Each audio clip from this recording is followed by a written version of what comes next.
let's take a look at the definite integral and the notation and vocabulary that we use to discuss this definite integral. So starting with the integral symbol itself, this kind of funky elongated S looking symbol, that is the actual integral symbol. So that is the integral. And we know from our geometry study that it is also representing the sum. So thinking of it looking sort of like an S, the sum of the areas of a bunch of rectangles. So remember, that is our integral symbol. And then what we're integrating from, we have from A to B, and those values are called the lower and upper limits of integration. So the A value is the lower limit of integration, and the B value is the upper limit of integration. Moving on to the f of x, that is the function that we are integrating. And when we were talking about this in terms of area, the mathematician Leibniz, he introduced it where that f of x was representing like the height of the rectangle, and then the dx was representing the width or the base of each rectangle. But in terms of the integral notation, that f of x, that function, we call that the integrand. That's the integrand. Very similar to when we studied radicals and when you have any sort of a square root or a cube root, that this quantity that's sitting here inside of the radical, we called that the radicand or radicand, kind of a same idea, that this function that we're integrating, we call that the integrand. And then that dx, again, geometrically, we looked at area and it used to represent the base of each individual rectangle.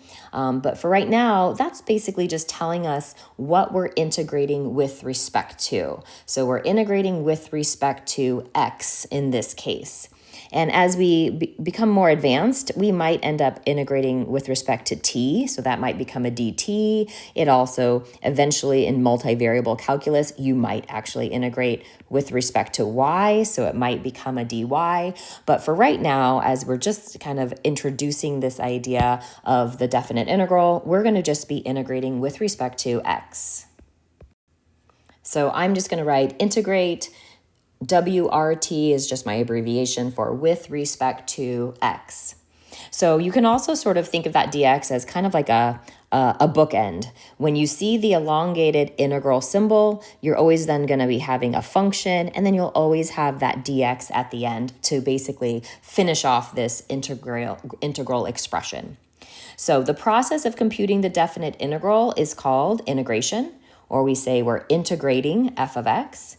And remember that this integral is only going to exist if f of x is a continuous function from a to b. And just a recap on why that has to be continuous, a great example would be, let's say we're integrating the function 1 over x dx. And let's say we're integrating from, let's say, -2 to +3 as an example. If you think about the function 1 over x, graphically, that's a function that you've studied in the past, and hopefully you remember it has a branch here in the first quadrant and another branch down here in the third quadrant, and it has a nice vertical asymptote here of x equals 0, so you have that domain restriction, x cannot be 0 in the 1 over x function. And if you were to integrate from -2 here, so we're accumulating area here all the way over here to +3, notice that the area would just continue on forever because this is an unbounded region. So we don't have a fixed shape that we can compute the area of. We would call this unbounded because of that discontinuity at 0. So this is going to be a great example of an integral that does not exist. We can't compute this integral because the 1 over x function is not continuous from -2 to +3. Now, if we changed this lower limit of integration, and let's say we changed it from 1 to 3, Well, now we could certainly integrate from 1 to 3 because now we have a closed region. We have a bounded region here, so we could compute the integral from 1 to 3. But if we stay with the original question, which was integrating from -2 to 3, that integral does not exist because this is a discontinuous function on the given interval.